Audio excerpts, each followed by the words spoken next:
इस कहानी के अगले भाग को देखने के लिए चैनल को सब्सक्राइब करें और बेल आइकन दबा लें, जिससे हमारी नोटिफिकेशन आपको मिलती रहेगी। आप कौन हैं? धर्मया ने शांतम्मा से पूछा।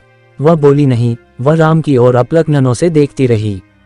धर्मया सोचने लगा कि वह राम की ओर ऐसे क्यों ताक रही है। पाठशाला के सभी विद्यार्थी शांतम्मा की ओर आश्चर्य भरी निगाह से देख रहे थे। आप यहाँ पर क्यों आई हैं? धर्मया ने तीव्र स्वर में पूछा। शांतम्मा संभल गई। अपने लड़के को आपकी पाठशाला में भर्ती कराने के लिए। शांतम्मा यह विचार मन में पक्का करके ही वहां गई थी, लेकिन वहां पहुंचने पर असली बात भूलकर वह राम को देखने लग गई थी। जब उसे मालूम हुआ कि ऐसे देखना उसी के लिए हानिकारक है, यह उसने अपनी निगाह हटा ली। राम अब भी शांतम्मा की ही ओर देख रहा था। आपका नाम? प्रधानाध्यापक ने पूछा। शांतम्मा, मेरे लड़के का नाम रवि है। शांतम्मा ने शिक्षक के दूसरे सवाल का भी पहले ही उत्तर दे दिया। इसी गांव की है? संदेश भरे स्वर में उसने पूछा। फिलहाल यही गांव है। कहाँ रहती है? इसका उत्तर भी वह शायद यही दे देती कि फिलहाल यहीं पर हूँ, पर यह सोचकर चुप रह गई कि यह उत्तर बच्चों के सामने हास्यास्पद होगा। धर्मया की बगल में पेटी पर बैठी लड़की लक्ष्मी सबसे छोटी थी। 4 साल से ज्यादा उसकी उम्र न रही होगी। इतनी छोटी सी उम्र में उस लड़की को पाठशाला में आया देखकर शांतम्मा विस्मित हो उठी। लक्ष्मी ने पेटी पर बैठे रवि की ओर पैर हिलाया। रवि ने क्रोध में आकर पैर उठाया, कहा, लात मारूंगा। सब विद्यार्थी जोर से हंस पड़े। रवि घबराकर मां से चिपक गया। बच्चे फिर हंसने लगे। अब तक धर्मया शांतम्मा और राम की ओर बारी बारी से देखकर रूप छवि में समानता के लक्षण पता कर रहा था। धर्मया जानता था कि राम दत्तपुत्र है, लेकिन गंगाधर राव ने कभी उसे यह नहीं बताया कि वह किसका लड़का है। देखो बाबूजी, लक्ष्मी ने विचार निमन धर्मया का हाथ पकड़ा। शांतम्मा ने भांप लिया कि लक्ष्मी धर्मया की लड़की है। धर्मया धीरे से कुर्सी पर से उठा। शांतम्मा की ओर देखते हुए बोला, देखो बहन, इस गली के नुक्कड़ पर मेरा घर है। पाठशाला के खत्म होते ही मैं घर लौटूंगा, वहां पर आ जाना। अच्छा दिन देखकर रवि को स्कूल में भर्ती कर सकती हैं। शांत स्वर में धर्मया ने कहा। अच्छा ऐसा ही करेंगे। रवि के साथ शांतम्मा बाहर चली गई। राम के मुंह से एक भी शब्द नहीं निकला। शांतम्मा की बड़ी इच्छा थी कि वह राम को बोलते हुए सुने।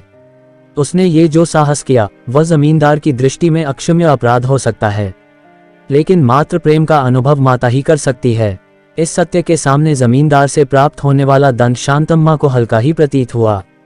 शांतम्मा ने स्कूल से बाहर आने पर देखा, सामने आम के पेड़ के नीचे जमींदार की मोटर खड़ी थी। गाड़ी के आगे ड्राइवर समय काटने के लिए शतरंज खेल रहा था। ड्राइवर ने शांतम्मा और रवि की ओर देखा।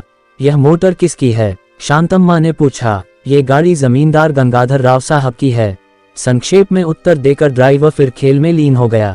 उसकी लापरवाही देखकर शांतम्मा कुछ बोल नहीं पाए। चुपचाप आम के पेड़ के नीचे जा बैठी। शांतम्मा के पास से न मालूम रवि कब खिसक गया। उसने शतरंज के मुहरों को अपने पैरों से बिखेर दिया। ड्राइवर की आंखों में आग बरसने लगी, पर रवि को हंसते देख उसका क्रोध ठंडा पड़ गया। शतरंज खेलोगे? हाँ, रवि ने उत्साह के साथ उत्तर दिया। शांतम्मा ने देखा कि रवि ड्राइवर के साथ शतरंज में उलझा है। इतने में स्कूल की घंटी बजी। बच्चे किलकारियां मारते बाहर आए। धर्मया के साथ राम गाड़ी के पास पहुंचा। धर्मया के निकट ही लक्ष्मी खड़ी थी। राम ने गाड़ी पर सवार होकर शांतम्मा की ओर देखा। राम का दिल न मालूम क्यों उसकी ओर खींच रहा था।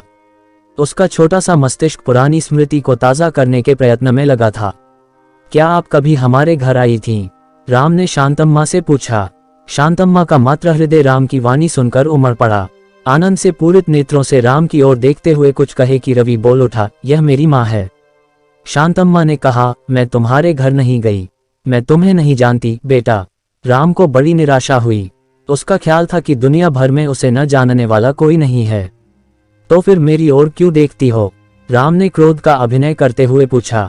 ये सवाल उचित ही था, लेकिन शांतम्मा ने उसका कोई जवाब नहीं दिया, बल्कि वह लौटकर जाने लगी। राम हंस पड़ा। गाड़ी रवाना हुई। गाड़ी के जाते समय राम रवि की ओर और रवि राम की ओर देखते रहे। बहन, धर्मया की वाणी शांतम्मा के कानों में गूंज उठी। शांतम्मा घूम पड़ी। मेरे घर चलेंगी? धर्मया ने पूछा। चलिए, शांतम्मा ने उत्तर दिया। शांतम्मा की मनोदशा अब बड़ी विचित्र थी। वह क्या करती है और उसे क्या करना चाहिए, यह उसे बिल्कुल ज्ञात न था। उसके मन में एक उत्कंठा जागृत हुई। उसके हृदय में व्यथा और प्रसन्नता के बीच संघर्ष होने लगा। वह कभी रोना चाहती थी और कभी हंसना, पर कभी ऐसा प्रतीत होता था कि रोना हंसना भी नहीं चाहिए। वह चुपचाप धर्मया के पीछे रवि को साथ लेकर जा रही थी। धर्मया की बेटी लक्ष्मी रवि की ओर तीव्र दृष्टि से देखती क्रोध व्यक्त कर रही थी। रवि उसका परिहास कर रहा था। नाम के अनुरूप व्यक्तियों के चरित्र का होना बहुत कम देखा जा सकता है। कुछ लोगों के नाम ऐसे होते हैं जो उनके माता पिता की उत्कट आशा को व्यक्त करते हैं, तो कुछ उनकी विशाल भावनाओं का परिचय देते हैं। कुछ लोगों के नाम उनके वैराग्य को प्रदर्शित करते हैं, लेकिन धर्मया के नामकरण में उनके माता पिता ने सही निर्णय किया है।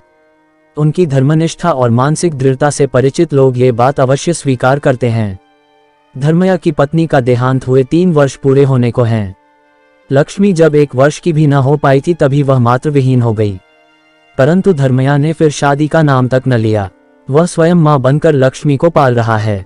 कोई मित्र व रिश्तेदार पुनर्विवाह की चर्चा करता है तो वह एक मंद हंसी हंसकर रह जाता है। धर्मया घर पहुंचकर जब ताला खोलने लगा तब शांतम्मा ने आश्चर्य से पूछा, घरवाली नहीं है क्या? मैं और मेरी लक्ष्मी हम 2 जाने ही हैं। धर्मया केवल यही उत्तर दे पाया। वह एक खपरेल का मकान था, फिर भी सारी चीजें व्यवस्थित ढंग से सजाई गई थीं। लक्ष्मी को गोद में लिए धर्मया आराम कुर्सी पर बैठ गया। इस कहानी के अगले भाग को देखने के लिए चैनल को सब्सक्राइब करें और बेल आइकन दबा लें, जिससे हमारी नोटिफिकेशन आपको मिलती रहेगी।